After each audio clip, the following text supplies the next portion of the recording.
bom dia. Acho que a gente já pode começar. Vamos lá. Vamos apresentar aqui. Nosso cast 3, iniciando. Hoje a gente vai falar da atuação do engenheiro Agrimensor e cartógrafo na área de estradas e pavimentações. E o convidado é Jorge Carvalho, foi fundador da Mensurá, trabalhou quase 8 anos, né? Direto com a tipografia numa empresa chamada Santini. E hoje trabalha na Ecovias, atuar mais como engenheiro de observação. E aí eu gostaria que ele se apresentasse para vocês. E aí já pode começar a falar sobre você, experiência, história, como foi sua vida ao longo da graduação e plano profissional também. Bom dia a todos. Estão todo mundo me ouvindo bem? Qualquer coisa eu vou precisar trocar o fone ali. Mas estão me ouvindo bem, né? Então tá. Meu nome é Jorge, galera. Sou engenheiro agrimensor. Posteriormente também fiz a graduação em engenharia civil. Fiz também uma pós em engenharia rodoviária. E estou fazendo uma pós agora em engenharia de pavimentação. Entrei na agrimensura. Na realidade, meu primeiro contato com a agrimensura foi um curso técnico. Fiz um curso técnico em agrimensura, na época ainda concomitante com o ensino médio, na Escola Agrotécnica, antiga Escola Agrotécnica Federal de Confidentes, no sul de Minas. Hoje lá se tornou um Instituto Federal. Lá, inclusive, tem um curso de engenharia de agrimensura. E lá foi onde eu iniciei, de fato, o primeiro contato ali com a agrimensura. Na época eu tinha 14 para 15 anos de idade, que foi na época que, assim, primeiro ano de ensino médio, né? Como eu comentei anteriormente, foi um curso técnico concomitante com o ensino médio. Na época eu não fazia ideia de o que era agrimensura, assim, né? Ainda mais na idade que eu tinha. Eu vim de uma cidade que chama Rubim, que é uma cidade no nordeste de Minas, no Vale do Jequitinhonha. Não fazia ideia o que era agrimensura na época. Escolhi o curso pelo fato de eu sempre ter muita afinidade assim, pelo ramo de exatas e matemática e tal. E aí, na época de escolher o curso técnico a se fazer, das opções que tinha opção de agropecuária, tinha opção de agroindústria, informática. E aí, na época, eu falei assim, vou escolher o curso que mais tem cálculo. E assim, não me decepcionei. Tem bastante cálculo, de verdade. Terminei o curso de técnico em agrimensura em 2007, né? Foi 2005, 2006, 2007. E aí prestei vestibular para rural, cara. Na época, o menino do interior de Minas, não fazia ideia onde é que ficava a universidade rural. A prova eu fiz numa cidade no interior de Minas também. Não fui até Seropédica para fazer a prova. Na época era vestibular, né? Se não me engano, hoje é tudo pelo Enem, né? E aí acabei passando no vestibular e saí eu do interior de Minas para ir para a Seropédica, lá no início de 2008, para enfrentar essa missão aí. Na época eu não conhecia, né? Ouvia, só sabia que a universidade era em Seropédica, mas não fazia ideia como é que chegava. Cheguei naquela rodoviária Novo Rio na época, assim, com um colchonete, uma mochila, uma mala nas costas. Perguntei o guarda da rodoviária onde é que ficava a Seropédica. Ele falou, atravessa a passarela. Na época ali tinha umas passarelas que precisava atravessar, hoje a rodoviária é totalmente diferente. E vai para a Seropédica. Foi uma luta, porque estava chovendo, 5h30 da manhã, e esperando esse ônibus para a Seropédica, nada desse ônibus. Aí o bendito ônibus apareceu um momento. Tem um rapazinho aqui que quer participar também. Um belo momento esse ônibus apareceu, entrei nesse ônibus e nada de Seropédica chegar, não sabia se já estava passado, já tinha passado, não conhecia o Rio de Janeiro na época. E aí, chegando na Rural, um pessoal que estava trabalhando no centro do Rio, de garçom na época, perguntou o motorista, né? Se o ônibus vai passar dentro da rural? E aí eu falei, olha, esse pessoal é aluno. Então, cheguei lá, pedi ajuda pro pessoal, tô indo para rural, vou estudar, queria ajuda para chegar. E aí, o pessoal me ajudou a ir pro alojamento, fiquei acochambrado, né? No quarto desse pessoal lá durante quase uns 10 dias até arrumar uma vaga definitiva. E essa foi minha luta ali. E aí na rural, né, primeiro contato com a turma já foi maravilhoso. Vivi todo esse ambiente aí de alojamento aí durante os 5 anos de graduação. Curti minha vida aí de rural ao máximo, não tem, nossa senhora, só resta saudade hoje. E assim, para mim foi bacana o curso de agrimensura pelo fato de, assim, eu já ter uma experiência prévia, né, com curso técnico de agrimensura. Então, assim, eu tinha alguns colegas que eu acho que a turma passa por isso até hoje, que entra também, assim como entrei lá no curso técnico lá atrás, entra assim meio vendido, sem saber o que faz direito, um engenheiro agrimensor, como é que é a tua... Oh, meu filho, senta lá, vai assistir seu desenho. O que faz um engenheiro agrimensor, e como eu já tinha aquele contato prévio por conta do curso técnico, eu já sabia muito o que eu queria. E aí, assim, na época eu fiquei até um pouco chocado com os cálculos, né? Porque, assim, apesar de eu ter experiência uma experiência prévia, mas era mais já com a parte técnica da coisa, que é a topografia, já a geodésia, até estradas, desenho técnico. E nada disso você via ali no início, né? Já foi de cara cálculo e física, aquela coisa toda. E aí, quando entrou de fato na parte técnica, eu me senti em casa. Aí nessa época, né, surgiu ali, se eu não me engano, meados de 2010, mais ou menos, já começou as primeiras conversas para dar início aí, quem sabe, à empresa júnior, né, a mensurar. Aí teve minha participação, uma grande participação aí do amigo Luciano Rubio Pérez, o famoso Paraná, que deu muita energia para que essa missão saísse do papel.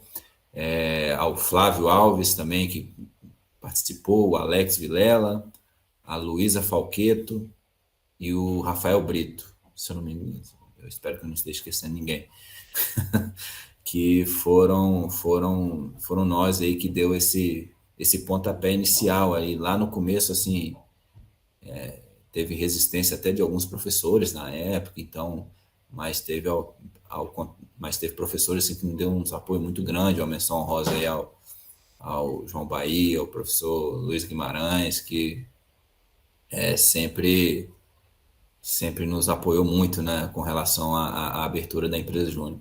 E na época, assim, eu imagino que hoje seja muito diferente do que era na época lá.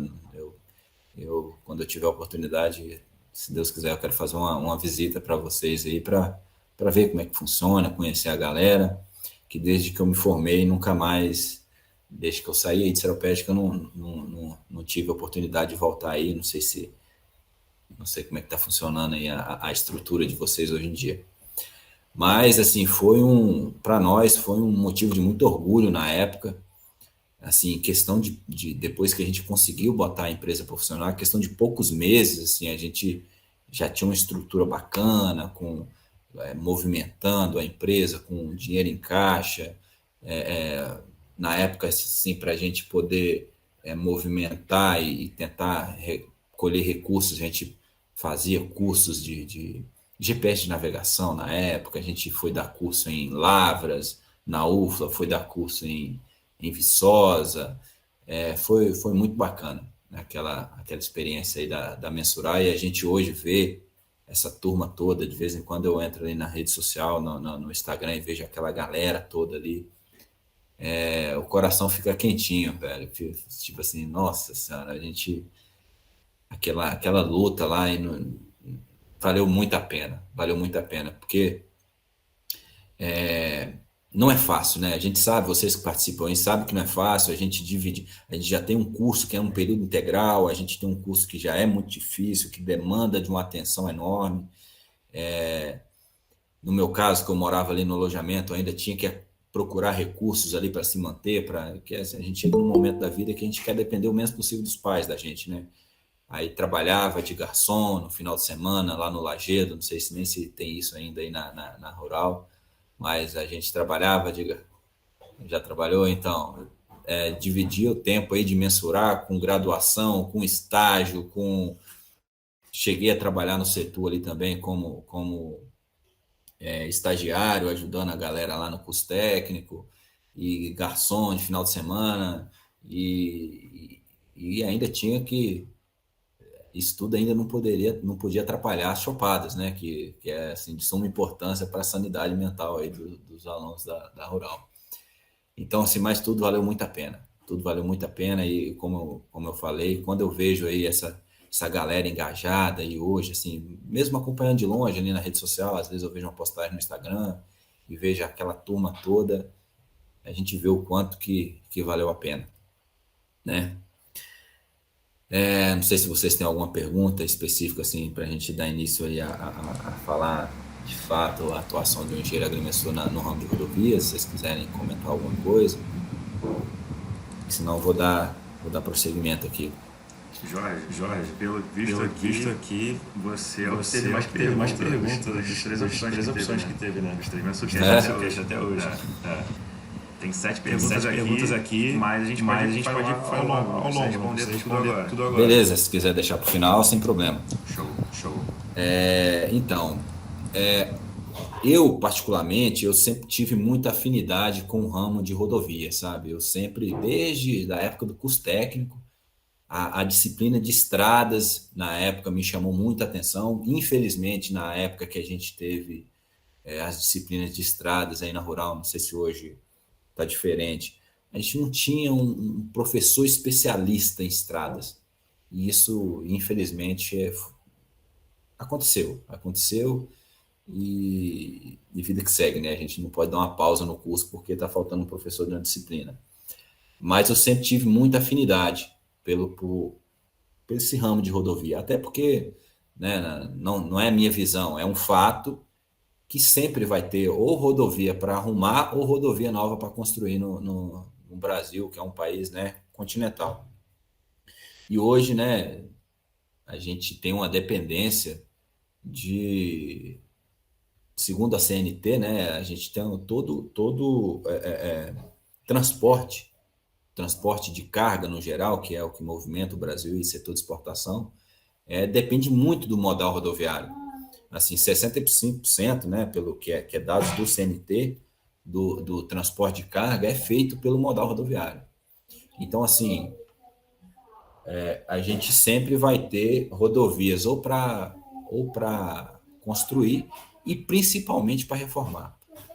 Dados também do CNT apontam, fez uma pesquisa recente que a gente tem uma malha rodoviária gigantesca, né? Mas foi mapeado quase 110 mil quilômetros de rodovia, no qual apontou que 61,8% dessas rodovias ou estão em estado ruim, péssimo, no máximo regular, entendeu? Então é uma situação assim muito crítica. A gente, quando roda aí pelo Brasil, principalmente pelo interior, a gente vê que a situação das rodovias realmente é caótica, assim, que trazendo muito risco assim, para o pessoal que usa o modal rodoviário diariamente. E, assim, eu acho que é um setor que, da infraestrutura, é o setor que tem muita demanda ainda pela frente. Hoje eu trabalho numa concessionária de rodovia, né? Eu acho que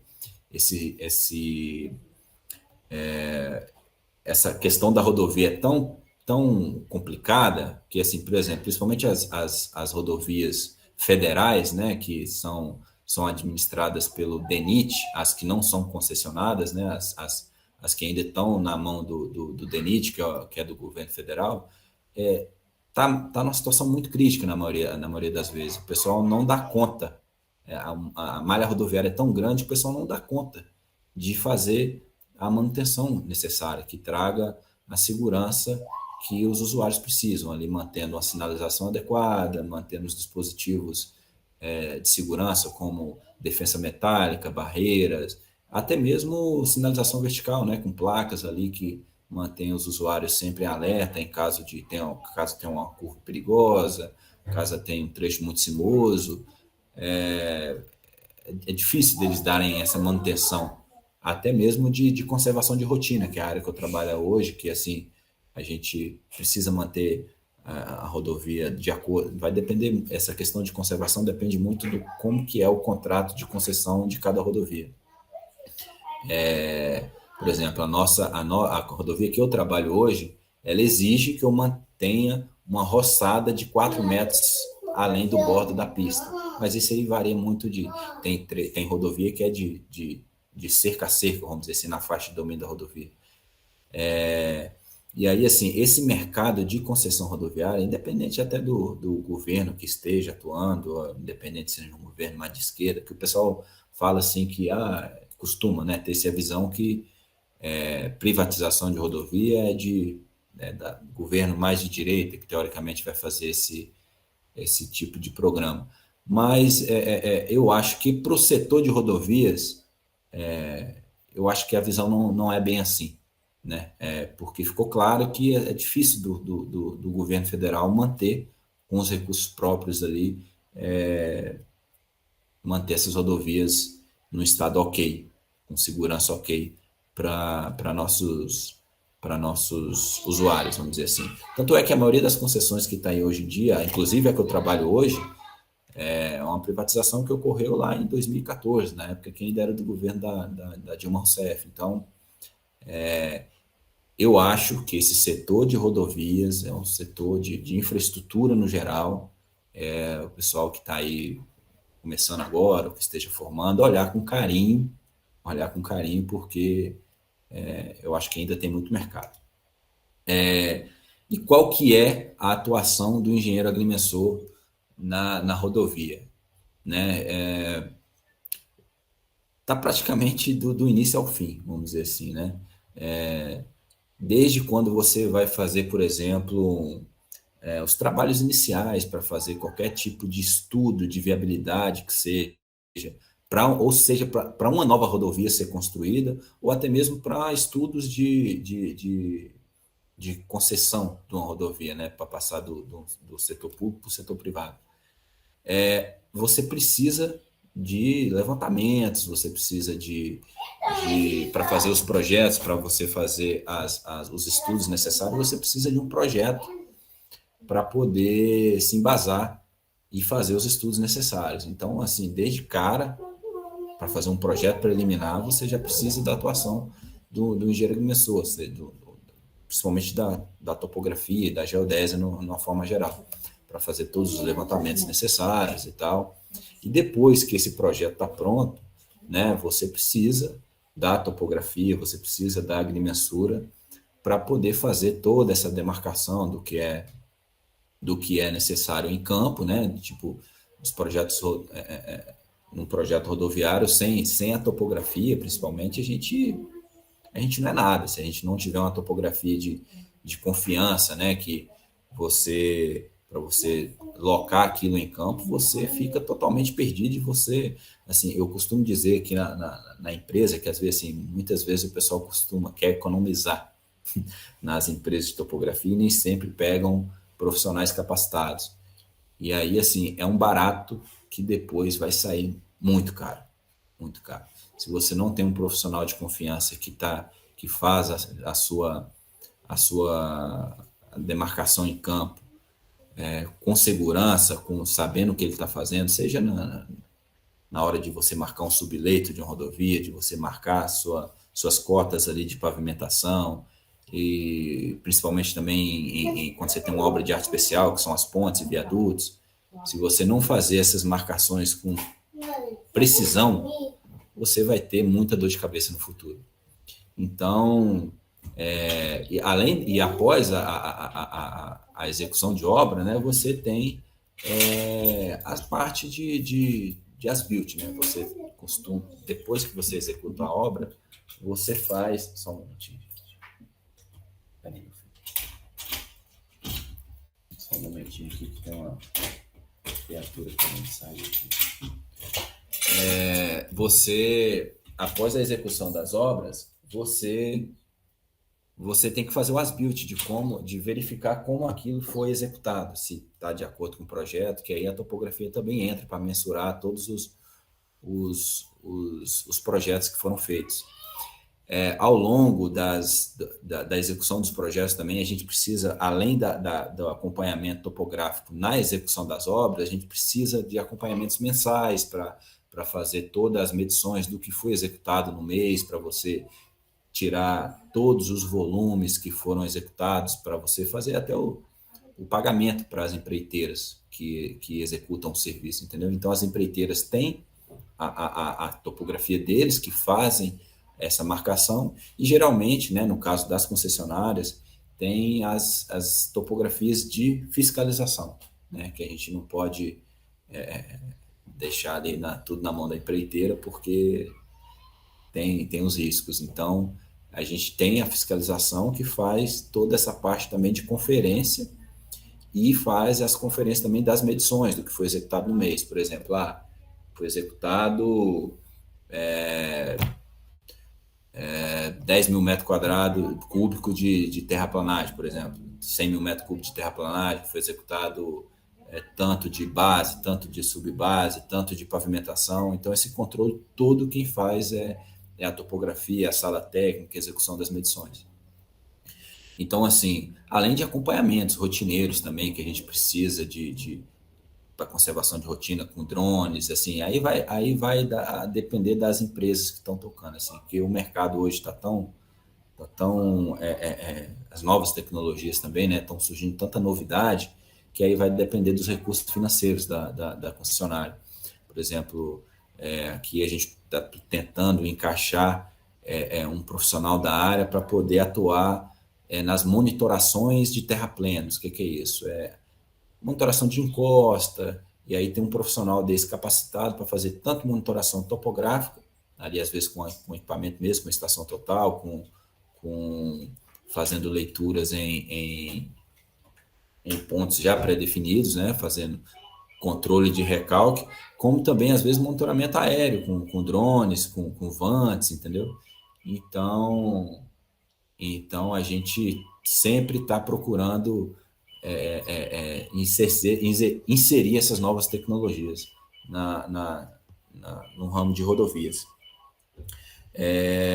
Basicamente é isso, né? A gente no dia a dia, a gente tem uma demanda muito grande o setor de rodovia não é um setor, principalmente o ramo que eu estou, de conservação, um setor que cada dia é uma coisa diferente que surge. Conservação rodoviária como posso dizer, é difícil você ter até um planejamento. Toda hora tem um BO diferente para você socorrer. E o profissional, você tendo um profissional qualificado aí principalmente da topografia, acompanhando a nosso dia a dia aí para nos dar o suporte, nos dá total confiança aí para executar os serviços que são demandados, né? Então, basicamente é isso. Eu queria que vocês falassem um pouco também. A gente às vezes fica só num bate-papo aqui. Eu queria ter montado uma apresentação, só que infelizmente não consegui montar uma apresentação a tempo para ajudar. E aí eu queria ter um bate-papo de vocês aí, fazer um bate-papo, se tiver as perguntas aí, para a gente poder desenrolar com mais... Beleza, tem pergunta aqui. Vamos lá. A primeira pergunta foi o qual fundamental é o estudo da altimetria dos projetos de estradas. Cara, isso aí é essencial. Essencial. Como eu mencionei anteriormente... Nossa. Um momentinho só. Como eu mencionei anteriormente, altimetria nos projetos de rodovia tem grande importância, porque assim, você vai gerar, por exemplo, para você fazer um projeto, você vai precisar fazer um levantamento plano e altimétrico.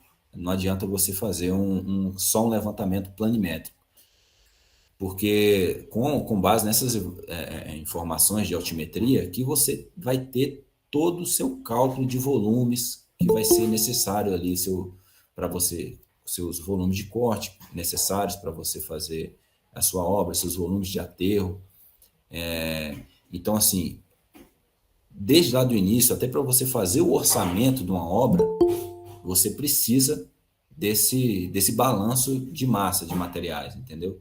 Então, sem um levantamento altimétrico preciso, você pode dar um orçamento furado para a sua obra. Então, assim, para você projetar a sua ponte, por exemplo, você tem, vamos botar um exemplo aqui, você tem uma rodovia e você vai projetar um dispositivo de retorno, por exemplo, não um retorno em nível, mas um retorno que você vai precisar escavar para fazer uma ponte, para fazer um retorno com a passagem inferior. O seu retorno vai passar por baixo da rodovia. Se você não tiver um levantamento altimétrico preciso ali do primitivo dessa área, você vai projetar a sua ponte e sua ponte, seu viaduto, não vai encaixar na rodovia que está lá existente, entendeu? Então, assim, imagina você que vai projetar uma ponte e se você não tiver sua ponte, você vai lá e construir sua ponte, está aqui.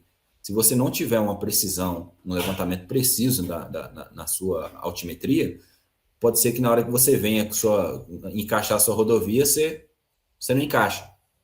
Então, assim, o controle de cotas, né, de altimetria em obras rodoviárias assim, de extrema importância, A gente costuma até, para ter um controle melhor de cotas, né, quando a gente vai ter uma obra assim, específica de uma obra de arte, por exemplo, a gente gera um plano topográfico específico para aquela obra, para você ter um controle das suas cotas, assim, você ter precisão milimétrica nas suas cotas. Porque qualquer centímetro ali faz muita diferença. Ainda mais por se tratar, às vezes, na pavimentação, por exemplo.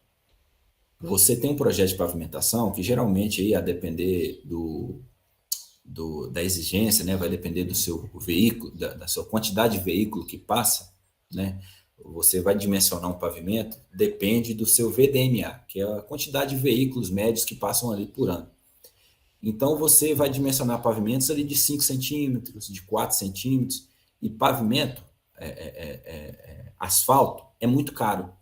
Então, assim, se você tem um pavimento que vamos botar assim, 5 centímetros de espessura, e você erra 2 centímetros, isso é 50% da espessura do seu pavimento, quase, entendeu? Então, assim, isso financeiramente tem um peso muito grande. Então, por isso que esse controle de cotas, né, e ter um levantamento altimétrico preciso faz com que você evite, né, você ter que ajustar um grade da rodovia, às vezes, depois dela pronta. Que aí você vai ter que ajustar, às vezes, na espessura da sua capa asfáltica, que vai onerar demais financeiramente a sua obra, entendeu? Então, assim, respondendo a pergunta aí, é de extrema importância. Beleza.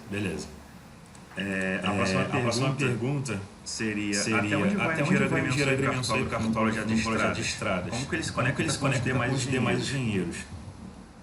Tá. Assim, o engenheiro agrimensor, a gente tem uma dificuldade que esse ramo de rodovia é predominantemente dominado por engenheiros civis. Predominantemente dominado. Oi, Miguel. Tudo bem, Miguel? É predominantemente dominado por engenheiros civis. Então, assim, é uma resistência que muitas vezes a gente tem.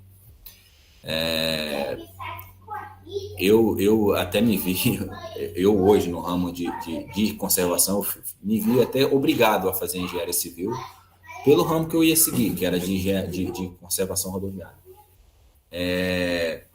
E assim, infelizmente, o pessoal não dá a valorização que precisa. A valorização que precisa, porque sem um profissional capacitado, o pessoal não consegue andar. os projetos rodoviários não conseguem andar, como já mencionei ali anteriormente, da forma que tem que ser. Só um momentinho aqui. Isso.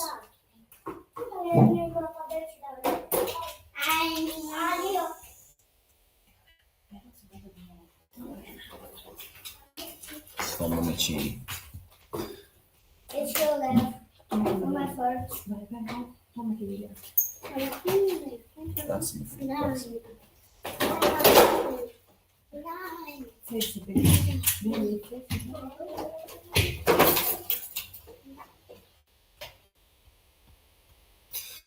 enfim, voltando aqui, vocês me desculpem. Participação especial aqui. Quem tem criança em casa sabe a luta que é para fazer qualquer coisa em casa. Na época de home office aí que tinha as reuniões, eu sofria. Enfim, então assim, depende muito da empresa que você trabalha. Assim, tem empresas que dão a valorização que precisa, sabe? Que merece. E assim, e muitas outras vão dar valorização só na hora que o negócio dá M, vamos dizer assim. E aí eles vão correr atrás da turma para poder resolver. Como eu mencionei, muitos ali querem economizar na hora de contratar uma empresa para fazer os seus projetos, seus levantamentos, querem economizar, vai no mais barato, e aí depois essa conta vem. É um barato que sai caro, até porque a gente mexe com assim, eu fico meio que indignado, porque assim, a gente trabalha com equipamentos que custam R$1 milhão.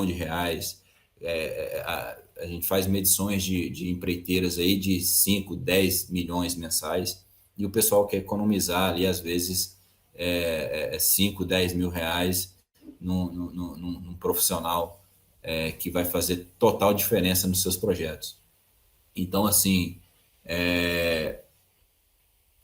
é uma missão árdua, a gente está aí no dia a dia para dar porrada, a gente enfrenta essa luta aí no CREA, enfrenta essa luta aí no dia a dia, mas é nossa missão aí no dia a dia provar o quão que um profissional da área de agrimensura é indispensável nesses projetos rodoviários.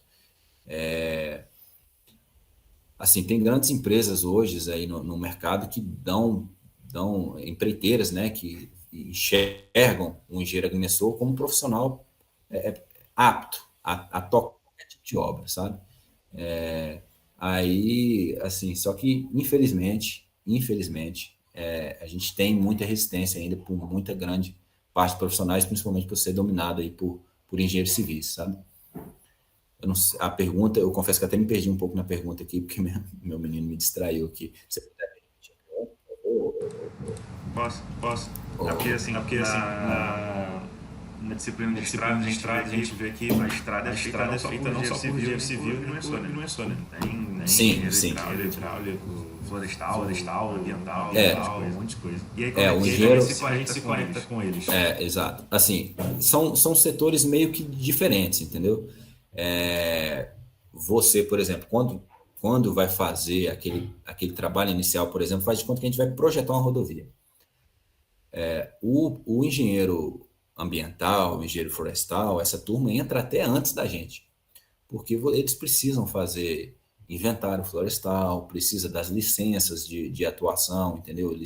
As licenças ambientais frente ao IBAMA, no caso de rodovias federais, para poder fazer todo o seu projeto de licenciamento ambiental. Eles entram até primeiro que a gente. E aí, assim, vai depender. Às vezes tem empresas que estruturadas e tem todos esses profissionais já. Às vezes eles terceirizam. Aí ele pega uma empresa específica para fazer o licenciamento ambiental. Pega uma outra empresa específica para fazer a parte de levantamentos, né? Que aí entra as empresas mais voltadas para a área de agrimensura. Vai fazer levantamentos aéreos com drones, ou com vantes, ou até mesmo com a topografia convencional. Então, vai depender muito do tipo de empresa que vai fazer o projeto. Tem empresa que já tem esses profissionais tudo no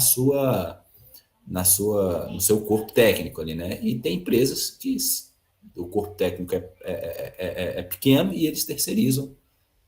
Faz a parte ambiental com uma, a parte de levantamento com outra, até a parte do projeto em si, tem empresa que terceiriza e faz cada coisa com uma empresa diferente. Vamos dizer assim, O projeto de terraplanagem ele faz com uma empresa, o projeto de pavimentação faz com outro, o projeto de sinalização faz com outra, de drenagem faz com outra.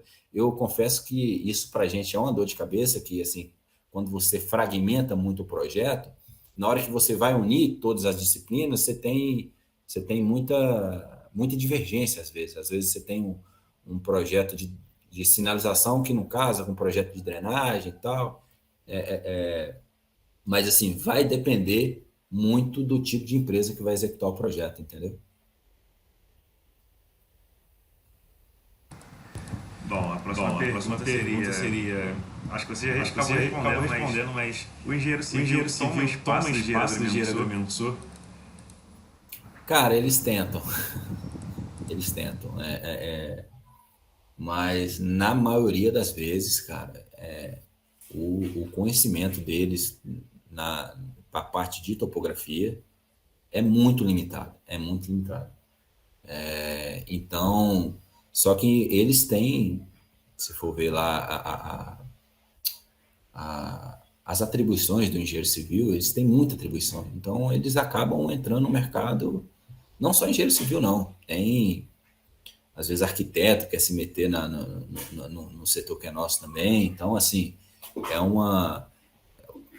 acho que a representatividade frente a esses conselhos é muito importante para a gente poder bater o pé ali e firmar nosso local de destaque, entendeu? E assim, até porque, cara, a gente tem uma gama muito grande de engenheiro civil no mercado. Então, assim, a cada um engenheiro agrimensor que forma, deve ter, sei lá, uns 50 civil. Aqui em Uberlândia, onde eu moro, por exemplo, aqui é uma cidade de 700 mil habitantes. Assim, tem faculdade de engenharia civil, muitas. Além da federal, tem muitas outras particulares que tem a faculdade de engenharia civil, entendeu? Então, assim, eu chuto que deve formar pelo menos uns 100 a 150 engenheiros civis por ano só aqui em Uberlândia. Então, assim, é difícil para a gente. É difícil para a gente porque o mercado deles o mercado do engenheiro civil é um mercado que está totalmente inchado. E tem engenheiro civil brotando do chão. Então, eles acabam, o que surge, eles vão tentar abraçar. Então, eles vão tentar tocar serviços que eles não é a especialidade deles, mas às vezes como o mercado está aí, né? Eles vão disputar com a gente. Eles vão comprar drone, eles vão comprar Avante, eles vão comprar estação total, e vai botar alguém ali, vai ensinar um cara a mexer na estação total e acha que já tem uma empresa de topografia, e não necessariamente, eu vou ser sincero, isso ainda, quando o cara é engenheiro civil, ainda tem pelo menos um contato, mas tem muita gente que sequer tem formação nenhuma, compra uma estação total, aprende a mexer naquilo ali e acha que é um profissional da área, sabe? A gente tem uma missão árdua, que é lutar com esses profissionais aí, lutar contra a mediocridade, para mim não tem outra palavra, a mediocridade do mercado de trabalho. E muitas vezes, né, como eu já comentei, com as empresas de projeto, as empresas de concessionária de rodovia, mas até um mercado mais direto com pessoas autônomas, vamos dizer assim, não lidando com CNPJ, mas com CPFs, na maioria das vezes o pessoal também vai escolher o mais barato, né? Seja para fazer seu georreferenciamento de imóveis, ou seja para fazer para medir fazer sua medição ali no seu sítio, na sua fazenda, que seja, ele vai no mais barato. Na maioria das vezes o pessoal não sabe o que está fazendo e depois vai ter dor de cabeça. Ele não vai ter o seu produto ali final da forma que precisa, e aí no final ele vai ter que procurar um agrimensor, vai ter que procurar um profissional capacitado para poder resolver seu problema de fato. Mas sim, cara, sim, respondendo a pergunta aí, muitos engenheiros civis, você tenta tomar a nossa disputa, pelo menos aí nosso setor aí, nosso ramo. Certo. próxima pergunta, né? Você acredita que a disciplina de projetos geométricos de estrada ofertada aqui na Rural é o bastante para começar a atuar na área? Cara, sinceramente, eu não sei como é que tá aí hoje, né? Eu até comentei lá no início que na época que eu fiz a disciplina, nós não tínhamos um professor do ramo de rodovias, sabe? De estradas. E aí a gente via muito, muito superficial. Eu confesso que eu não sei como é que tá aí hoje, não sei se tem um professor, não sei se as disciplinas são as mesmas que tinha na minha época, mas com base na experiência que eu tive, não foi o suficiente. Não foi o suficiente. E assim, para quem gosta, né, do setor de rodovias, e como eu mencionei para vocês anteriormente, é um setor que eu vejo muito mercado. Eu recomendo, assim, para quem tiver a oportunidade, fazer uma pós voltado para essa área. Uma pós igual a que eu fiz aí de engenharia rodoviária, é uma pós que abre muito a cabeça da gente. Abre muito, porque você você vê de tudo na pós, sabe? Você vê de projeto geométrico, você vê de projeto de pavimentação, você vê da parte ambiental, de licenciamento, de sinalização, de conservação, de administração de contrato, de como funciona, né? Uma concessão rodoviária, principalmente. Então, assim, quem puder, né? Ou às vezes nem fazer uma pós, mas tem diversos cursos aí de final de semana que faz a gente abrir a cabeça para ver se assim, será que realmente é um ramo interessante? Será que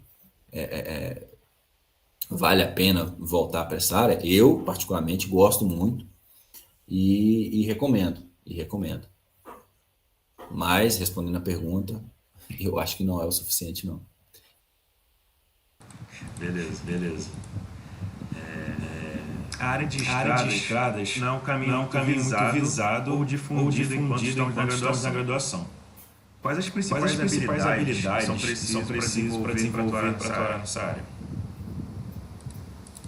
Assim, como mencionei, esse setor de rodovia, ele tem muitas disciplinas, né? Eu posso aqui na concessionária, por exemplo, a gente tem um setor que não tem sequer engenheiros, né? A maioria do pessoal são administradores, né? Que trabalham na parte de administração de contrato. Aí tem outra pessoa também que lidar com a parte de atendimento ao usuário, por exemplo. Tem toda a parte também de pessoal mais para a área de ambiental, que faz toda a parte de sustentabilidade, que é a parte dos licenciamentos, que é eles que tomam conta. Tem toda a turma também que é da área de segurança do trabalho, tem pessoais voltados à área de pavimentação, de tráfego, de conservação, sinalização, de projetos. Então, assim, tem muita coisa dentro de um projeto rodoviário. Então, assim, mas se você for trabalhar com projetos, eu acho que é a pessoa que já faz o curso de agrimensura, que tem uma vivência com topografia e gosta, né? E gosta disso, eu acho que ele já é diferente, principalmente para trabalhar com projeto geométrico de rodovia, porque eu acho que o profissional, esse tipo de profissional, ele tem a visão para a coisa. Quando você fala numa cota, quando você fala numa distância, num raio, numa tangente, você tem visão para aquilo. Então, assim, eu acho que o profissional de agrimensura é o profissional perfeito para trabalhar com projeto geométrico de rodovia, sabe? Mas reforçando o que eu disse na pergunta anterior, é interessante você procurar se especializar fazer um curso de pós ali, para você abrir sua cabeça de fato para tudo quanto é disciplina que tem dentro de um projeto de rodovias, assim, principalmente voltado para a concessão rodoviária.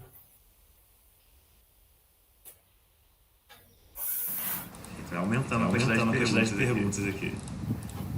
Vamos lá, a próxima pergunta é: qual foi o seu maior desafio ao trabalhar neste ramo? Maior desafio? Cara, eu acho que o maior desafio meu tá sendo esse atual aqui, sabe? Eu saí meio que da minha área de conforto, né? Que é, trabalhei minha vida inteira voltado mexendo com projeto, com sala técnica, com topografia. E do nada resolvi trabalhar num setor 100% diferente. Eu praticamente dei um reset ali, que é trabalhar nesse ramo de conservação rodoviária. E assim, tá sendo um desafio enorme para mim. Envolve muitas coisas que a gente não vê na nossa graduação, nem na graduação de agrimensura, nem na graduação de engenharia civil. E é um desafio enorme, cara, é um desafio enorme. A gente tem, né, no caso das rodovias concessionárias, a gente tem uma agência reguladora, que é a NTT, que nos cobram muito para manter a rodovia em dia, para manter todos os parâmetros de sinalização, os parâmetros ali contratuais de sinalização, de conservação, de pavimentação, manter isso tudo em dia. Período de chuva, para a gente, é um período muito desafiador, porque é onde o mato na rodovia mais cresce, é onde os buracos na rodovia mais aparecem, é onde nosso sistema de drenagem vai ser posto à prova.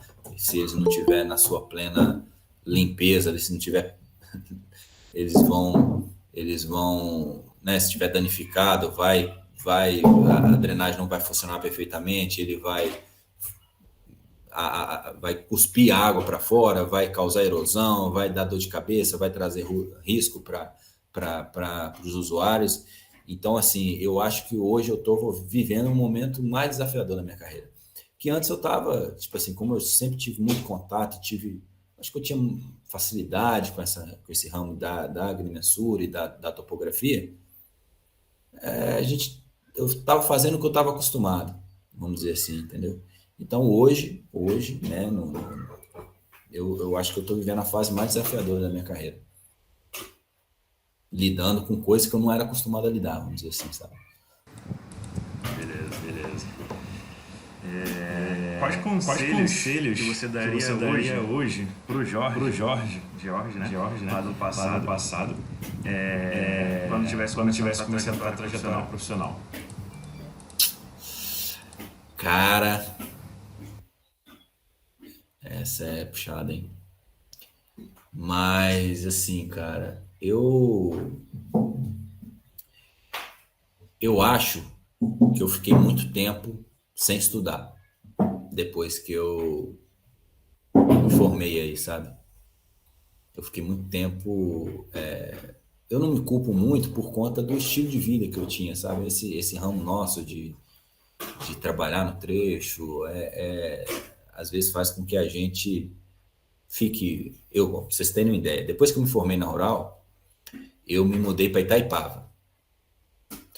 Trabalhei nas obras de reconstrução dos rios ali, que teve um enchente, não sei se vocês lembram, vocês são mais jovens, não sei se vocês vão lembrar. Em 2011 teve uma enchente bem pesada aí na região serrana do Rio de Janeiro, teve grandes deslizamentos, teve muitas mortes, na época foi bem complicado.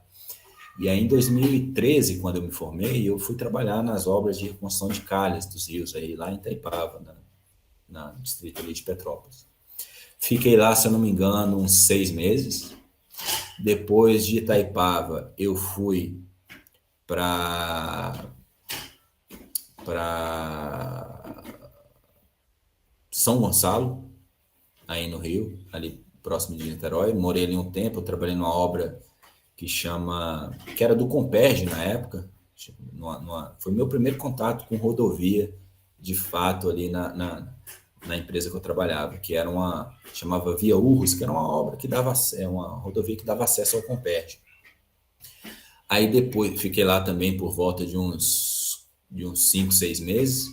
Depois me mudei para Ipanema, fiquei trabalhando ali, morei em Ipanema um tempo, trabalhando ali em Copacabana. Na época, isso era 2014 para 2015, tava aquele boom de obras ali para Rio 2016, né, para as Olimpíadas, ainda para a Copa do Mundo também, prestei serviço, trabalhei no metrô, assim, fazendo poligonais ali no metrô, nas obras da linha 4 Sul, trabalhei na ampliação do aeroporto Galeão, trabalhei em diversas obras ali no Museu do Amanhã, fazendo controle de recalque, trabalhei, enfim, no Rio de Janeiro aí trabalhei em comunidades, assim, na época para mim foi bem, assim, uma experiência que eu jamais vou esquecer, assim, uns trabalhos em levantamentos em comunidade, que a gente tinha que entrar em contato com os donos da boca para poder ter autorização para entrar.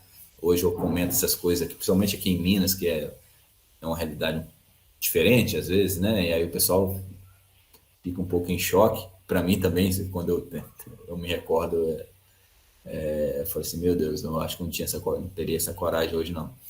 Mas, enfim,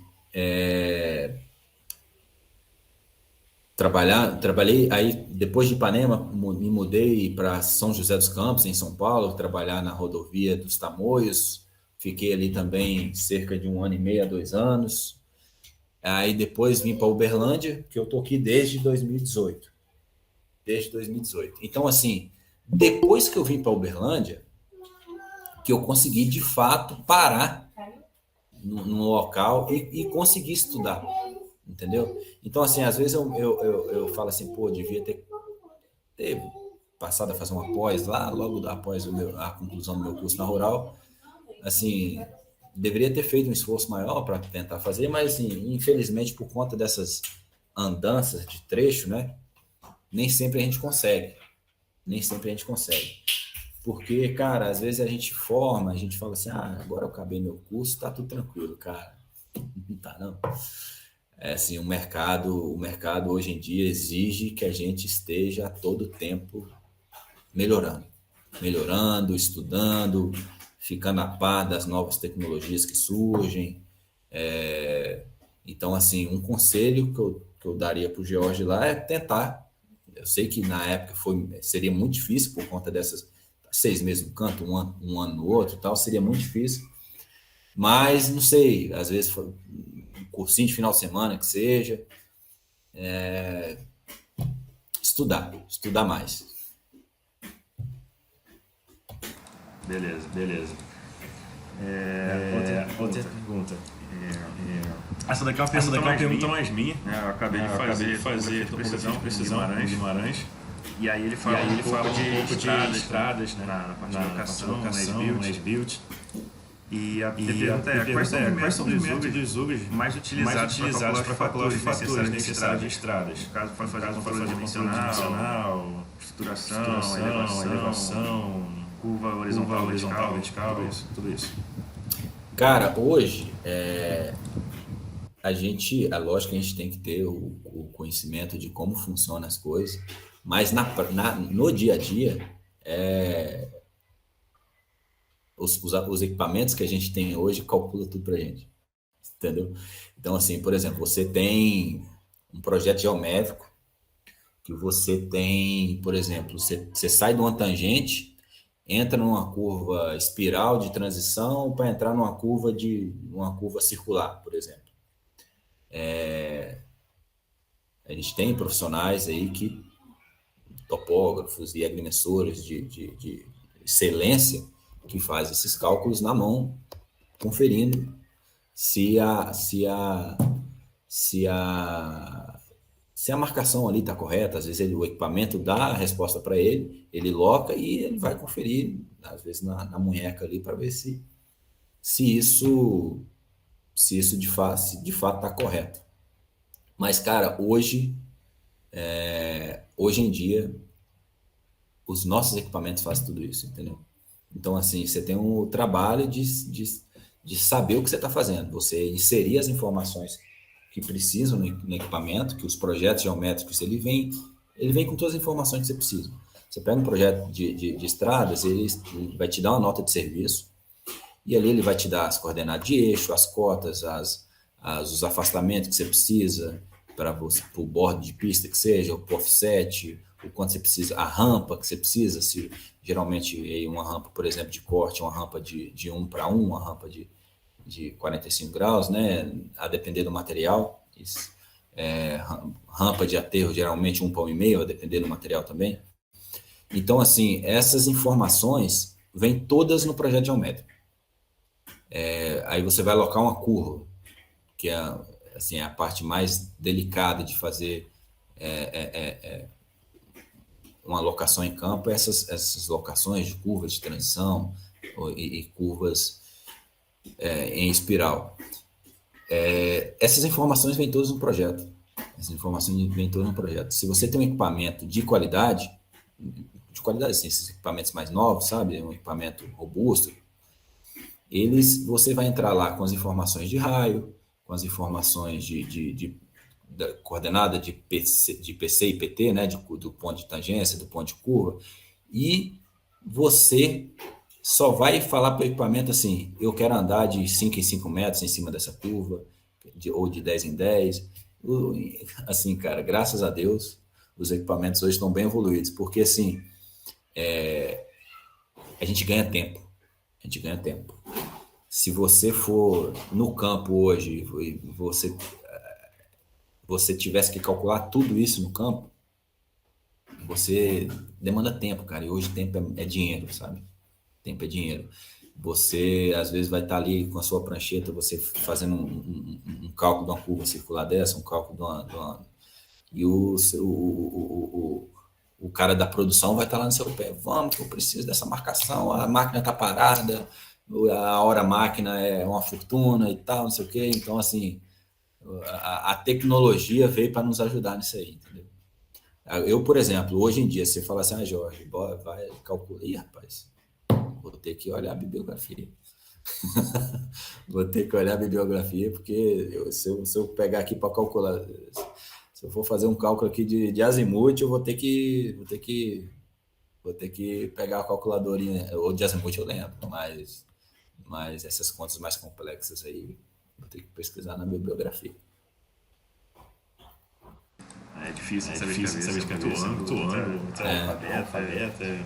Mas os métodos utilizados hoje, por exemplo, Guimarães cita muito que existem pontos conhecidos ao longo do trecho da estrada e que realizam estação livre.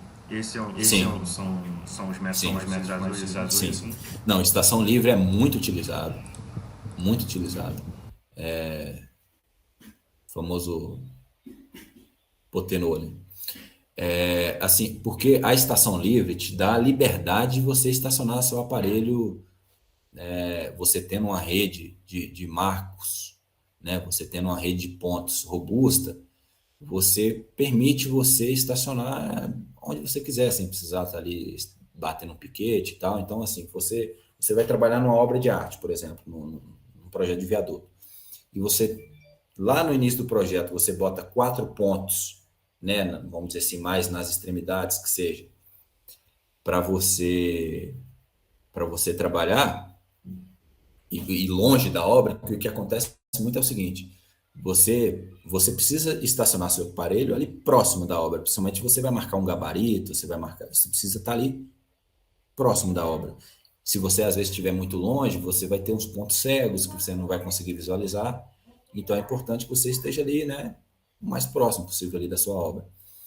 E dentro do canteiro de obra existe uma movimentação muito grande de equipamentos, de gente. Então, assim, se você bota seu piquete ali muito próximo à obra, você fatalmente vai perder esse ponto, uma hora ou outra. Mesmo que você coloque uma estaca testemunha, uma hora ou outra você vai perder sua marcação.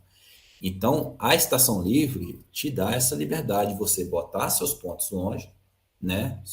E aí você vai lá, na hora que você bota seu equipamento lá onde você quiser. Lógico que você tem que ter a preocupação de, na hora de estacionar seu equipamento, você ter ali, né, na hora que você for visar seus pontos e fazer essa triangulação, você não ter um triângulo, né, muito, muito fechado, que aí você vai perder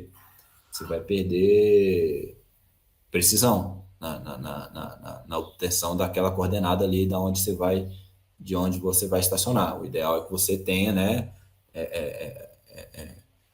triangulações com distâncias mais equiláteras, vamos dizer assim, possíveis, né? Então, por isso que eu citei a situação de você ter 4 pontos, às vezes, assim, 4 pontos, que aí 2 pontos você usa para você calcular a sua estação livre, ou 3, ou até mesmo os 4. Quanto mais pontos você visualizar, você vai ter um resultado mais preciso, né? Mais robusto. Então, cara, estação livre é muito utilizado, muito utilizado. Ao longo da rodovia, aqui no nosso caso, por exemplo, a gente tem pares de marcos geodésicos, né? Pares de marcos a cada 6 km. A cada 6 km a gente tem um par de marco. Infelizmente, tem hora que a equipe que vai fazer as manutenções e acaba destruindo um ou outro, aí é uma luta. Mas é uma briga que a gente tem também, o pessoal tem uma atenção para poder, que aquilo ali você perde um marco geodésico, é uma dor de cabeça danada para a gente. Então, assim, mas na nossa rodovia aqui, a gente tem pares de marcos a cada 2 km.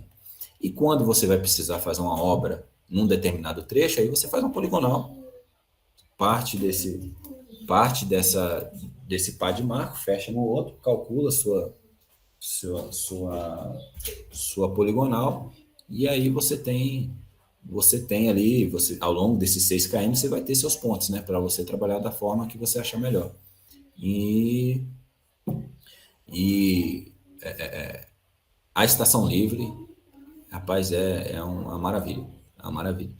Assim, eu não recomendo muitas vezes usar a estação livre se você tiver imprecisão, né, no seu nivelamento das suas cotas ali, principalmente se você vai utilizar cotas. Se você tiver com imprecisão nos seus pontos, aí é complicado, porque você tem que ter uma cota de referência e você tem que fazer com que seus outros pontos respeitem aquela sua cota de referência. Faz ali seu levantamento topográfico, seu plano topográfico e deixa aquela cota ali. Essa aqui é a minha partida e ela é a minha referência. Que aí na hora que você for calcular sua estação livre, você tem uma cota ali de referência, né?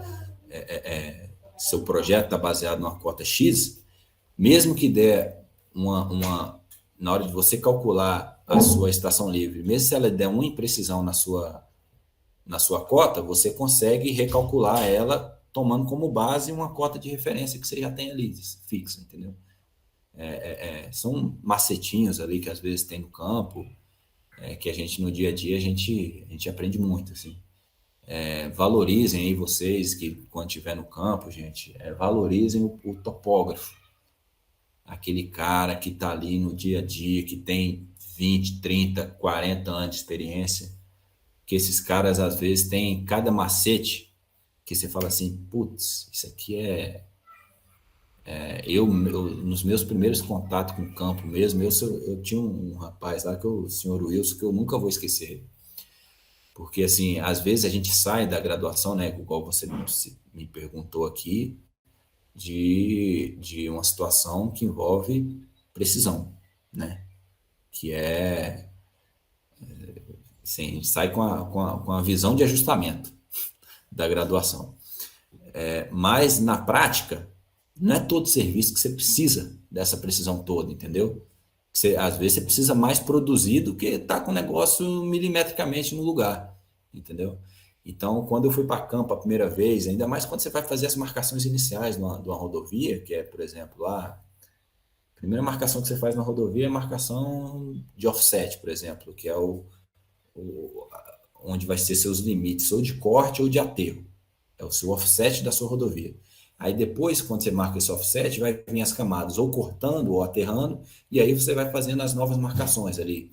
Na hora que vai for chegando na cota final do grade da rodovia, você vai ter que marcar seu subleito, marcar sua base, a sua subbase e, por último, a sua cota de pavimentação final. Depois também vai fazer marcações da sinalização horizontal, das faixas e tal.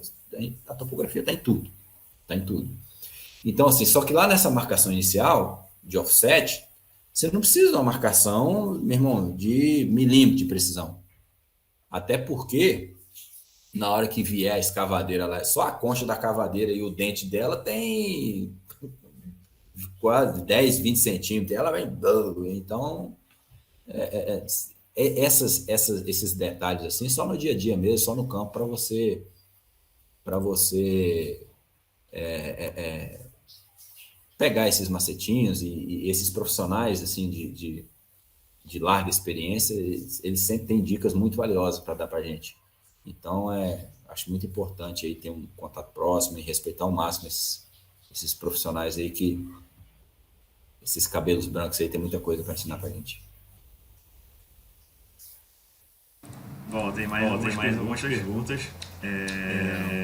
É comum serviço topográfico serem terceirizados ou existe uma equipe de topografia em cada concessão? Tá. No nosso caso, o grupo Eco Rodovias é tudo terceirizado.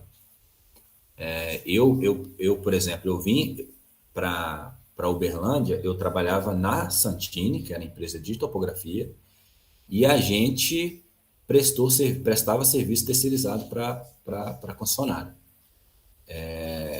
Aí depois a empresa acabou perdendo o contrato, o pessoal me indicou para a empresa que entrou no lugar, e por questões de salário eu não fechei com a empresa que substituiu a gente na época, e aí foi quando surgiu o convite para entrar no grupo de fato. Mas tem outras concessionárias que têm as suas equipes próprias, né? Suas equipes de topógrafo, suas equipes de sala técnica, de desenhista, de projetista, todo mundo próprio. Então, varia muito aí de concessionária para concessionária. O grupo Eco Rodovias costuma terceirizar. Aí a gente tem diversas empresas aqui que prestam serviço para a gente aí no ramo de topografia, de sala técnica e projeto, né? Que tem não vou citar o nome das empresas aqui, mas respondendo a pergunta, varia de concessionária para concessionária, tá? Tem um caso ali da Eixo, em São Paulo, por exemplo, que a Santini prestava serviço para ela lá também, né? E aí, quando a Santini saiu do contrato, o pessoal da Eixo absorveu todos os topógrafos, sala técnica, desenhista, projetista que tinha lá que era da Santini na época. Hoje esses profissionais trabalham direto para a Eixo, né? São funcionários da Eixo. E, enfim, varia de concessão para concessão. Beleza, entendi. Como se realiza o levantamento de monitoramento? Quais as principais tecnologias empregadas e em que direção elas caminham no futuro? Só complementando ali a resposta anterior, por mim, todos esses profissionais voltados para essa área de agrimensura, topografia, medição, sala técnica, seria corpo próprio da concessionária, sabe? Não seria terceirizado, não. Eu acho que você pega as empresas terceirizadas aí, às vezes as empresas pegam os contratos muito baixos, não conseguem contratar os profissionais mais adequados, geralmente são contratos curtos, de 1 ano, 2 anos, eu acho que não tem aquela fidelidade ali com que a gente precisa. Quando você tem um corpo técnico próprio, você consegue capacitar a turma, você consegue fazer com que essa, né, seja com plano de carreira, você consegue tirar o máximo dessa galera, sabe? Enfim, mas às vezes por contas de custos, o pessoal prefere terceirizar do que contratar direto. Mas enfim, a sua pergunta foi relativo desculpa, você repete para mim, por favor. Como se realiza o levantamento? Monitoramento. E quais as principais tecnologias empregadas? Em que direção elas caminham no futuro? Cara, assim, monitoramento, eu imagino que seja monitoramento assim como é feito nas barragens, monitoramento de encosta, monitoramento principalmente para controle de recalque, né?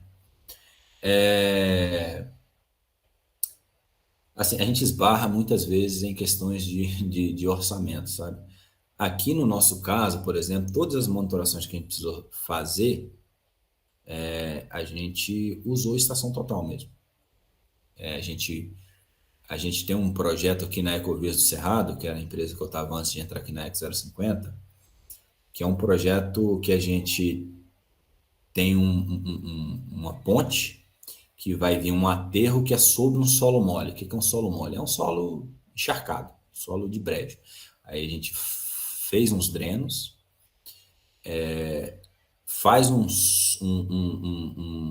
fez um aterro de 4 metros de altura, esperamos 90 dias para poder esse aterro adensar, né?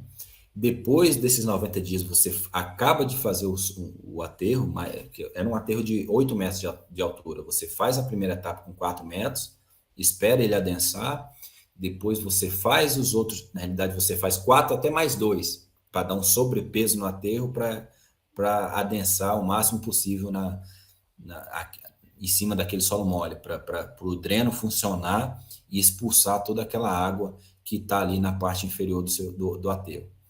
E aí, ao longo desse serviço, a gente teve que colocar como se fossem umas chapas, né? Uns equipamentos para a gente fazer leituras, para a gente controlar esse recalque que tá acontecendo nesse aterro, entendeu? Para a gente fazer todo esse controle. E esse acaba sendo feito com a estação total mesmo, a estação mais precisa possível, né? Mas acaba sendo feito com estação total mesmo na maioria das vezes. Você fixa elementos na estrutura ou no aterro, que seja. E eu já fiz também na rodovia dos Tamoios um controle de um muro terrai. Também eu colocava chapinha de fixação com a películazinha, com alvo, e fazia todo esse controle com estação total mesmo. Só que assim, a gente tem diversos exemplos aí ao longo do trecho aí, em monitorações especiais. Eu nunca participei particularmente nunca participei dessas monitorações especiais, que envolve, às vezes, você fazer monitoramento até mesmo com drone, às vezes em setores que tem mais difícil acesso. Aí você coloca chapas ao longo a gente costuma chamar aqui de terraplenos, que são taludes muito altos, que às vezes tem problemas de deslizamento, de encosta, e aí você consegue fazer esse controle também com um drone mais especializado, com VANT, sabe? Ou com a tecnologia LiDAR, você consegue fazer esse tipo de monitoramento. Só que assim, os equipamentos hoje em dia você tem uma série de equipamentos que ajudaria você a fazer esse tipo de monitoração, desde laser scan e tal. Só que assim, infelizmente são equipamentos muito caros. E aí nem sempre você tem orçamento para fazer a contratação desse tipo de equipamento, entendeu? Por isso que a maioria das vezes ainda é feito ou por drone ou por estação total.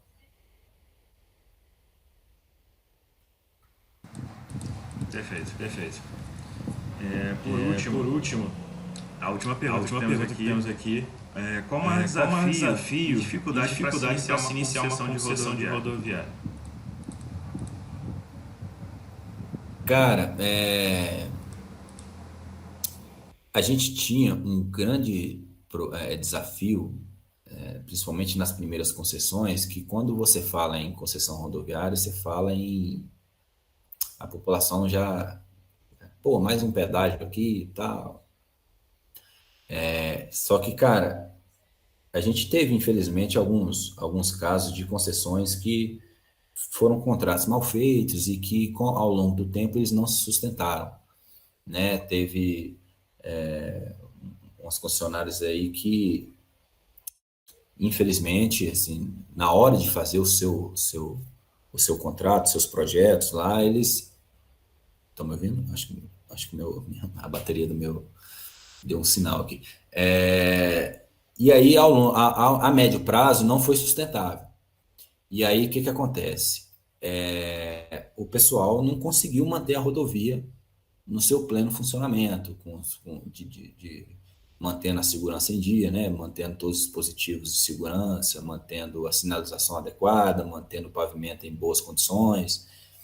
E aí faz com que a população, quando acontece esses casos, a população fica revoltada, né? Porque, tipo assim, eu tô pagando pedágio e a rodovia não tá nas suas melhores condições. Mas, cara, isso tem mudado. Isso tem mudado, os novos contratos aí tem funcionado bem, sabe? Ainda mais quando você pega, por exemplo, e faz uma viagem. Por exemplo, eu moro em Uberlândia. Quando eu vou para o Rio de Janeiro, ou eu vou por Belo Horizonte, ou eu vou por São Paulo. Quando eu pego a estrada para Belo Horizonte, cara, é um tempo até menor. Tempo menor não, a distância até um pouco menor. Mas eu gasto mais tempo, porque são estradas assim, muito ruins. Quando eu vou por São Paulo, eu pego rodovia concessionada de Uberlândia até Seropédica, por exemplo. Eu saio de Uberlândia, pego a Eco 050 até chegar em São Paulo. Em São Paulo eu pego a Anhanguera, que é toda concessionada. Depois eu pego a Dom Pedro, em Campinas. Já sai na Dutra e depois eu vou na Dutra até Seropédica. Cara, eu gasto 10 horas de viagem. Aí eu falo assim, gasto 10 horas de viagem para andar 1.000 quilômetros e viajo sem medo. Se o carro der algum problema, eu sei que vai ter um apoio da operações, vai ter guincho das concessionárias, vai ter um suporte, se eu quiser parar para pedir uma informação, alguma coisa, tem as redes de atendimento ao usuário que para nos ajudar quanto a isso, vai ter manutenção, vai estar em dia, vai ter a sinalização, vai estar em dia, vou viajar com segurança, enfim. Esse desafio com essa resistência da população, eu acho que é um fato superado, entendeu? E aí tem todos os desafios de você fazer uma concessão que seja viável, mas isso aí tem todo um projeto por trás, né? Lá atrás, quando você vai estudar uma concessão rodoviária, você tem os estudos de viabilidade, né? Você tem que planejar bem para poder, a médio prazo, geralmente quando você vai fazer uma concessão rodoviária, tende a aumentar, né? Você vai fazer um projeto rodoviário, tende a aumentar o fluxo de veículos naquela região. Se você vai fazer uma melhoria, você vai fazer uma ampliação, se você vai fazer, você vai deixar a rodovia em bom estado de conservação, você tende a aumentar essa rodovia, né? O fluxo de veículos nessa rodovia. Então, todo esse estudo de viabilidade é muito importante, Então, falando aí dos desafios, né? Você fazer um estudo de viabilidade bem feito também é um grande desafio, né? Assim, fazendo esse estudo de viabilidade, pessoal, ir a campo mesmo, sabe? Você fazer as contagens de veículo que passam ali, fazer uma pesquisa, fazer estudos com as prefeituras, quais são os planos da prefeitura a médio prazo, se tem algum projeto de alguma, sei lá, de alguma usina, de alguma empresa, de alguma fábrica naquela região. Então, isso tudo influencia nos nossos estudos iniciais para poder fazer uma concessão rodoviária. Mas eu ainda acho que, assim, inclusive, o que faz parte do estudo, né, dos estudos iniciais, é fazer essa consulta pública. Faz parte aí do escopo de estudos iniciais para uma concessão rodoviária.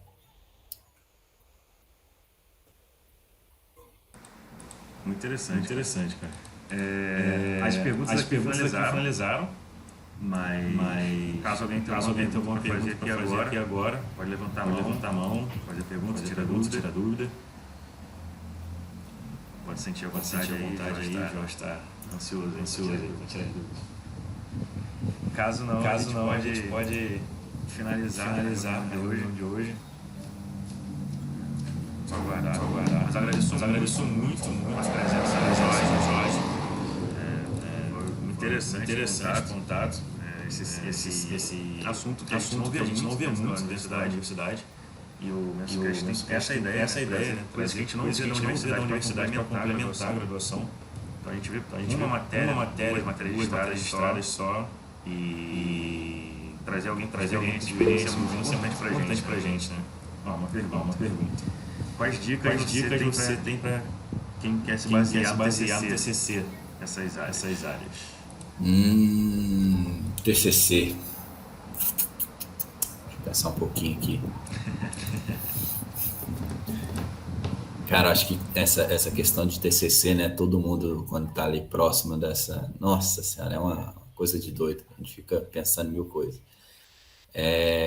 O meu foi voltado para a área de PPP para atendimento da norma de georreferenciamento rurais do INCRA na época. E, assim, uma coisa importante é você ter um professor que te ajude muito, assim, um professor bom para te ajudar no TCC é muito importante. Agora, TCC, cara, deixa eu pensar.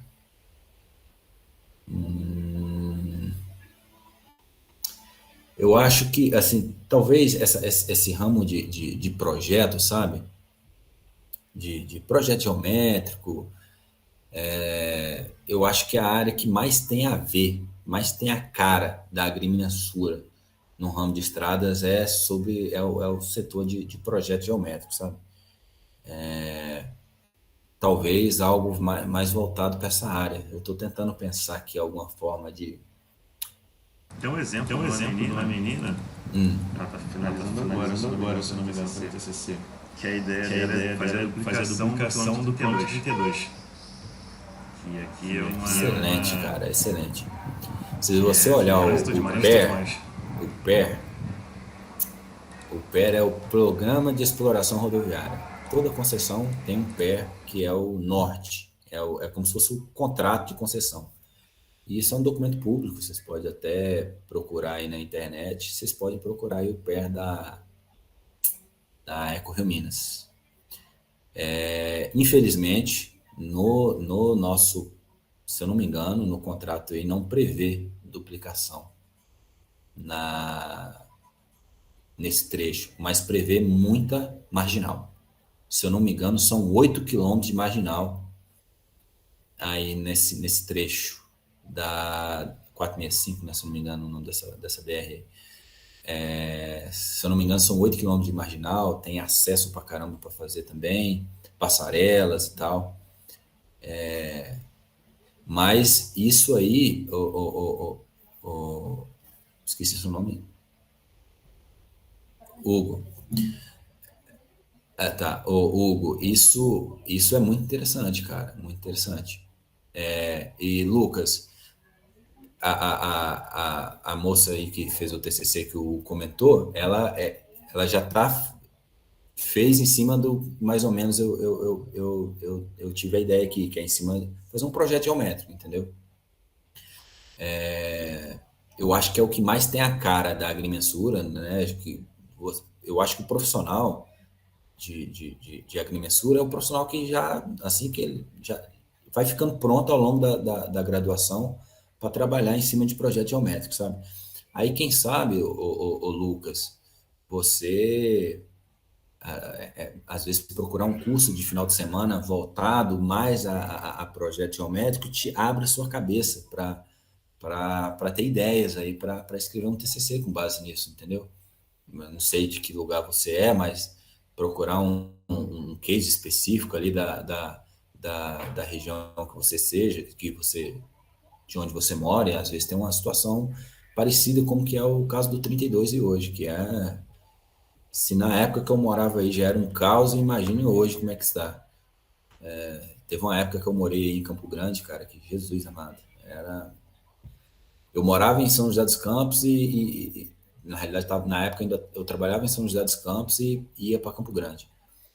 Eu gastava 3 horas para chegar em Seropédica, que dava um percurso de quase 300 quilômetros, e de Seropédica até o Campo Grande, que era, sei lá, 20 quilômetros, demorava 1h30. Eu falei, gente do céu, essa é uma loucura. É muito tempo que você perde. Mas eu acho que algo voltado aí para esse ramo de projeto geométrico talvez seria interessante, o Lucas.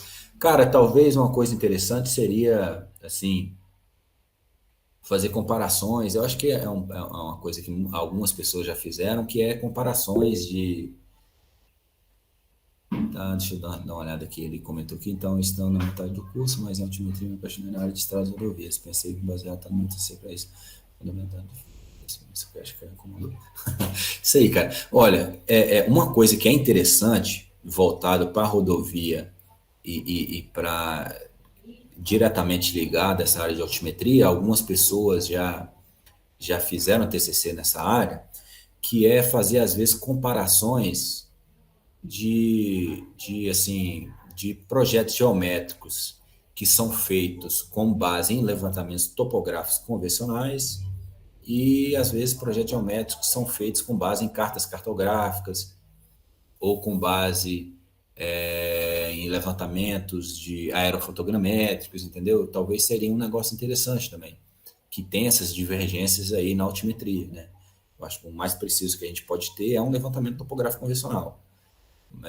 Mas a maioria dos projetos aí hoje são projetos que são feitos com base em levantamentos aerofotogramétricos, seja com drone, ou antigamente eram feitos por aviões mesmo, né? Gerava aquelas cartas topográficas.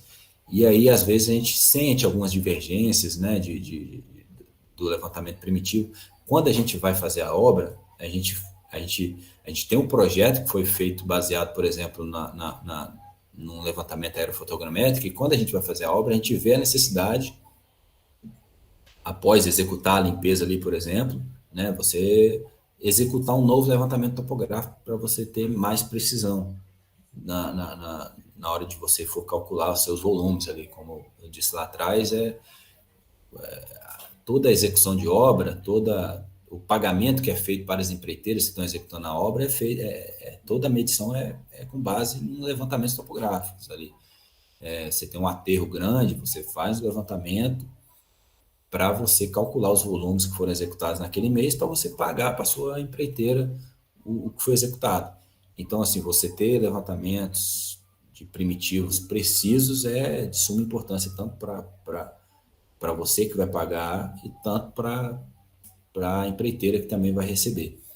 Então, talvez algo voltado a linkar ali essa questão de levantamentos que foram utilizados para executar um projeto, entendeu? Levantamentos que foram feitos com a topografia convencional, ou com levantamentos com aerofotogrametria, talvez seja um ramo interessante ali, sentar, dar uma debatida para ver se encaixa alguma coisa ali voltada a projeto geométrico. Eu acho que dá para encaixar boas coisas aí, sabe?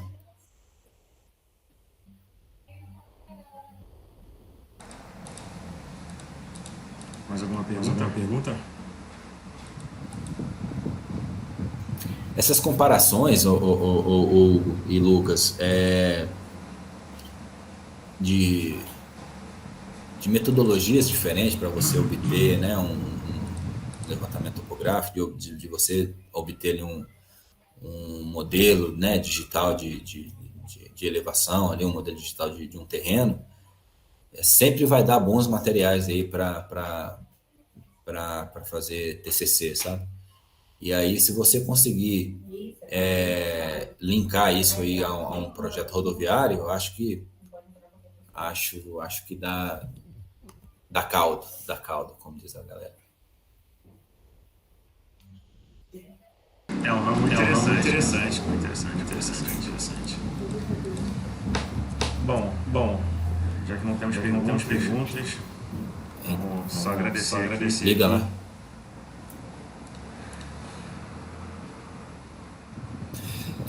Galera, se vocês tiverem mais alguma pergunta, assim, eu queria fechar agradecendo primeiramente a vocês aí, parabenizar a turma aí da da Mensurar pela iniciativa. Eu acho importante aí a gente ter uma visão profissional da turma aí que está atuando em diferentes áreas, sabe? A gente, quando está na graduação, a gente fica meio sem saber para onde correr, na maioria das vezes, né? A gente fica com aquele receio ali de formar e tal, e o mercado, às vezes, tem uns times, vamos dizer assim. Tem gente que forma certo na hora certa ali e tal, então surge uma vaga naquele momento.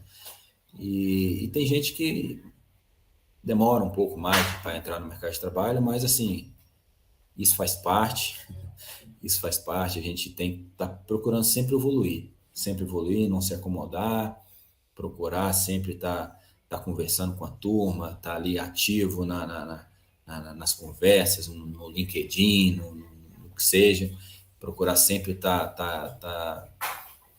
fazer um network com a turma, porque isso é muito importante, com quem já se formou, no meu caso, com o pessoal que teve aí na Mensurar e hoje está nas mais diversas áreas aí, tem uma galera boa que está no offshore, né? Eu não sei se já participou alguém aqui do podcast aí, de alguém desse ramo, mas eu acho que é um setor interessante para vocês fazerem um convite aí. Mesmo foi o primeiro? Foi o primeiro. Então, eu acho que é um setor bem interessante também. E é isso. Tem uma galera também que é da área de área militar, marinha, aeronáutica, né? O Flávio está na marinha, a gente tem o Anderson, que já foi aí da Mensurar também, que está na aeronáutica, se eu não me engano. É importante a gente catar esse pessoal que está cada um num trecho, e tem gente que está na área privada, na área pública, tem gente que trabalha em IBGE, tem gente que trabalha enfim, é uma gama boa aí de profissionais aí atuando em áreas diferentes para poder a galera ver no que ela se encaixa mais. Eu sempre gostei muito do ramo de rodovias, então, assim, acabei indo para o ramo de rodovias. É um ramo, assim, ingrato, na maioria das vezes, por conta da disputa aí com os engenheiros civis, são dominados por engenheiros civis, mas, assim, até se vocês tiverem vontade e achar que devem fazer engenharia civil também, como eu fiz, sabe? Eu concluí o curso de engenharia civil em 4 semestres. Então, assim, aproveitei 32 disciplinas da Rural. Então, assim, se você for para o ramo mais de construção, de infraestrutura, e ver que há necessidade de um complemento, de outra graduação para te deixar um profissional ainda mais completo, é uma opção também, entendeu? Porque você aproveita muita coisa. E, galera, é isso aí. Vamos não vamos se acomodar, não. Vamos cada vez estar correndo atrás aí de se especializar cada vez mais, porque o mercado cada vez está mais cruel, cara. Assim, tá? Quem achar que sabe tudo acaba se estrepando, porque cada dia, cada ano que passa, e eu acho que essa rotatividade, né? Não é bem rotatividade, mas esse boom de novidades, de tecnologia, cada vez vai ser mais surpreendente, né? Assim, e com a rotatividade cada vez maior. Às vezes você tinha um equipamento que ele era novidade aí por 10 anos. Hoje, um equipamento que surgiu aí há 2, 3 anos, ele já está ultrapassado, né? A depender da área que você está atuando, entendeu? Assim, mas a topografia convencional, ela é difícil de ser, dependendo do setor que você atua, principalmente no setor de construção civil, setor de infraestrutura, em ramos mais fechados, ela ainda é muito forte e é difícil de ser substituída. A boa e velha estação total aí, ela é difícil de ser substituída. Substituindo algumas coisas, né? Em grandes demandas de levantamentos, aí tem os levantamentos fotogramétricos aí que já substitui para muitas coisas, mas para um levantamento de precisão, para locação de obra de precisão, não tem RTK, não tem levantamento aerofotogramétrico, não tem nada que bate aí a boa e velha estação total e um nível ali também para fazer um nivelamento ali. Nada vai bater o bom e velho nível. Muito maneiro. Sua atuação. Interessante também saber esses detalhes da área de eu queria ter apresentado um material até para facilitar, para ter a gente seguir uma linha mais didática. Mais didática, mas eu falei assim, não, acho que vai ser acho que bater um papo vai ser melhor, assim. Então, quem sabe numa próxima oportunidade aí a gente pode elaborar um material mais mostrando de fato os profissionais atuando, mostrando os projetos e tal. Eu acho que seria interessante também, quem sabe numa próxima oportunidade a gente trabalha dessa forma. Interessante, eu topo. Eu tô dentro já. Ok? Tá show. Bom, galera, a palavra-chave que o Jorge disse é infraestrutura. E eu já vou mandar o link. Tá. Mandar o link para vocês. E aí todo mundo escreve certinho. E garante seu cadastro lá, seu certinho. Deixa eu só pegar o link aqui certinho. Tá? Infraestrutura, eu gosto muito dessa palavra, galera, porque eu acho que quem for resolver ir para essa área de infraestrutura, a gente tem mercado de trabalho aí para muitos anos. Não só em rodovia. O cara que se especializa em rodovia, na realidade, ele pode trabalhar em aeroporto, pode trabalhar em ferrovias, que eu acho que ainda a gente vai ter um boom ainda de ferrovias aí nos próximos anos no Brasil. A gente não tem muita escolha, né? A gente, como é um país que depende muito de commodities, né, para poder segurar o PIB aí muitas das vezes, eu acho que não tem muita saída aí se o governo federal e os responsáveis não investir na malha ferroviária, né? Além de continuar investindo na malha rodoviária. Então, infraestrutura no geral, seja aeroporto, seja rodovia, seja ferrovia, tem muito mercado aí nos próximos anos e dá uma olhada com carinho aí. Fiquem de olho. Vai trazer mais assuntos aí. Até o final do ano, vamos trazer uns assuntos bons aí. Fechou. Jorge, muitíssimo obrigado pela disponibilidade e disposição aí para ajudar o curso, o projeto, o evento também. A gente agradece demais. E vamos ver se depois esse slide aí que a gente vai produzir. Pois aí com mais calma, aqui a vida na concessionária, cara, é tão corrida que às vezes a gente planeja um negócio e não consegue atuar naquilo. A vida da gente é cada dia mais corrida. E aí, mas quem sabe na próxima oportunidade aí a gente separa uns projetos aí para a gente dar uma estudada em projeto, dar uma estudada aí uma coisa importante, galera, quem for, só para fechar aqui, que eu acho que é uma informação importantíssima que eu estava deixando passar batido. Estudar softwares aí, se vocês tiverem a oportunidade aí de fazer um curso de civil 3D, quem é craque hoje no civil 3D, cara, não fica desempregado de jeito nenhum. Seja BIM, essas plataformas, assim, hoje em dia, os novos contratos de concessão já estão caindo em exigência os projetos vindo na plataforma BIM, sabe? Assim, é uma coisa que há pouco tempo aí era só, o pessoal comentava BIM, mas assim, já está caindo em exigência esses novos contratos aí de concessão, esses novos estudos que estão tendo, os projetos virem BIM. Quando eu vim para cá em 2018 mesmo, era uma rodovia que chamava MGO. Depois o grupo Eco Rodovias comprou essa concessão. Os projetos na época da MGO era tudo no topográfico. E aí, né, beleza, daquela, assim, né? A gente fala topográfico hoje, parece que, né, os maias usavam topográfico, né? Mas depois que entrou o grupo Eco-Rodovias, os projetos todos são no Civil 3D. Os projetos todos são no Civil 3D. Então, assim, já é uma evolução enorme, assim, para você compatibilizar, para você fazer uma revisão de projeto, para você fazer, é tudo muito mais fácil. E para as próximas concessões, já está com uma exigência, né?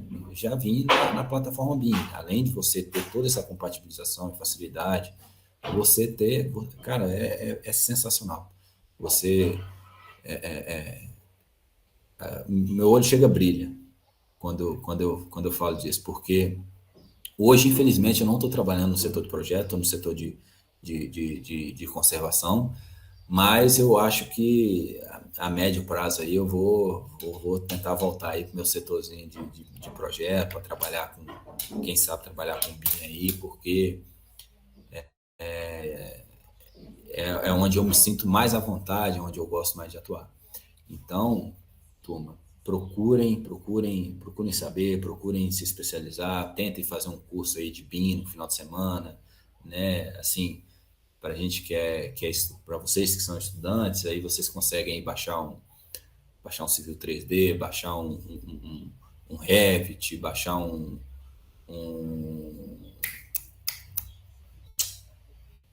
InfraWorks, consegue baixar aí as versões de estudantes.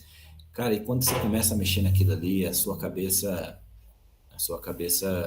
é um conselho que eu dou até para vocês, ô Hugo, vocês aí que como empresa júnior, fazer um contato aí com eu tenho excelentes caras da área de BIM para indicar, caras que me deram aula nos cursos nas pós que eu faço, sabe? Se vocês precisarem aí de indicação de gente para dar uma aula de BIM para vocês aí voltada à infraestrutura, dar um curso de final de semana, eu tenho certeza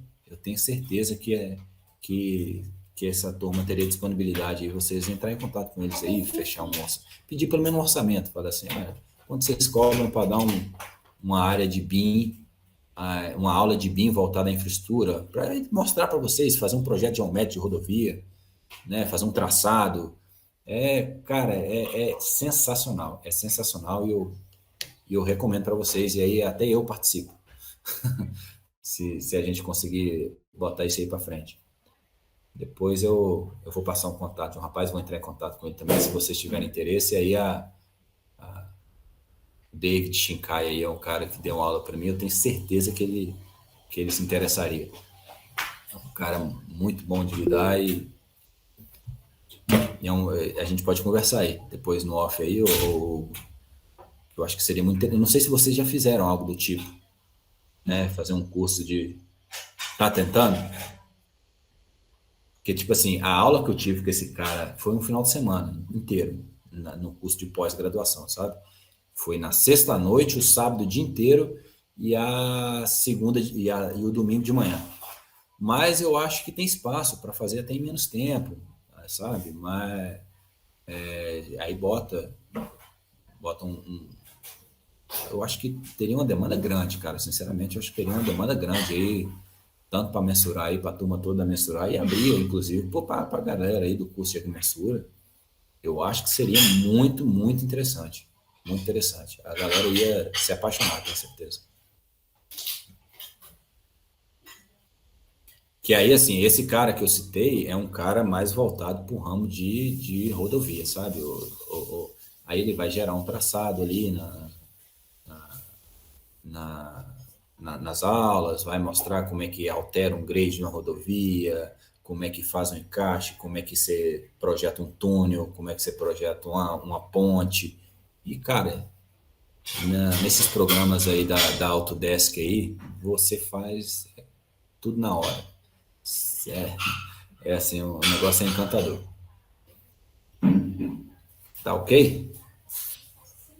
Duas missões agora. Exatamente. Eu vou botar no chat aí o LinkedIn desse professor já. O o Shinkai, que aí se vocês quiserem entrar em contato com ele, se quiser que eu intermedie alguma conversa, vocês podem ficar à vontade e me chamar, porque for preciso. Falar que foi eu que indiquei, mas eu vou botar o LinkedIn dele aí no chat só para a turma ter um acesso. Ele não é engenheiro agrimensor, ele é engenheiro civil, mas vocês podem entrar em contato com ele, que ele é um cara nota 1000 aí. Não sei se foi, não foi um link grandão aí que isso. Eita, não foi não, hein? Deixa eu tentar aqui de novo. Entrar no perfil, exatamente. David Shinkai. Vamos apagar esse. Deixa eu só aqui. Separa aí pra galera não confundir. Aí, Hugo, se vocês quiserem que eu ajude vocês a intermediar alguma conversa desse tipo, não sei se vocês já têm alguém em mente também para fazer algum tipo de apresentação, e aí acho que é bem interessante, cara. Acho que é bem interessante.